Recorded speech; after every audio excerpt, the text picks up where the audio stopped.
Ever had coworkers who hated your schedule so much they complained until management got involved? I did, and I orchestrated the perfect revenge that backfired on every single one of them. My name is Alex, I'm 32, and for 4 years in a large, flexible UK office, I had crafted my perfect routine, arriving at 8 a.m. to a quiet, sunlit office to handle complex reports and sign off payments in blissful silence, then leaving promptly at 4 p.m. to miss the soul-crushing crawl of rush hour traffic from my distant suburban home. This harmony shattered when I transferred to a new department, where my new teammates, a clique who favored leisurely mornings and long pub lunches, took immediate offense that I was the only one escaping early, despite there always being phone cover until 6 p.m. They launched a relentless campaign of passive-aggressive remarks and formal complaints to our weary manager, David, who offered them every conceivable compromise, including a shared early leave rota, all of which they petulantly refused. They didn't want the option for themselves, they simply wanted to drag me down into their chosen 9-to-5 grind. Frustrated and ready to request another transfer, David privately confided in me a crucial piece of upcoming office gossip. In a cost-cutting exercise, our entire division was slated to relocate to a new building that, by sheer luck, was a mere 15-minute walk from my flat.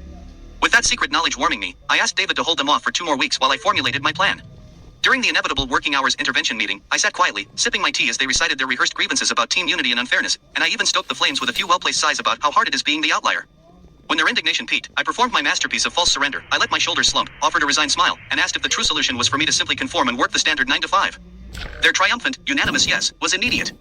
I then, with impeccable faux-team spirit, suggested that for ultimate fairness, the entire team should surrender our department's flexi-time privilege and all adopt the same rigid 9-to-5 schedule.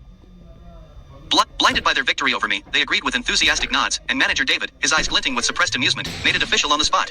The consequences were swift and beautiful. The major international rugby tournament, which they had been following avidly, had morning matches they'd watch while casually drifting in by 10 a.m. Now, all had to be at their desks by 9, ending that practice.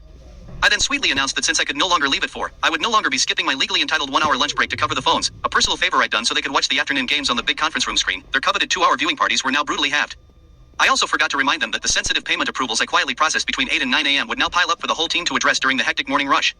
The piece de resistance came weeks later when the office relocation was formally announced. As my colleagues groaned about new commutes, I realized their petty campaign had trapped them in a rigid day while gifting me a serene stroll to work, a perfect illustration of the British wisdom, don't piss on your chips.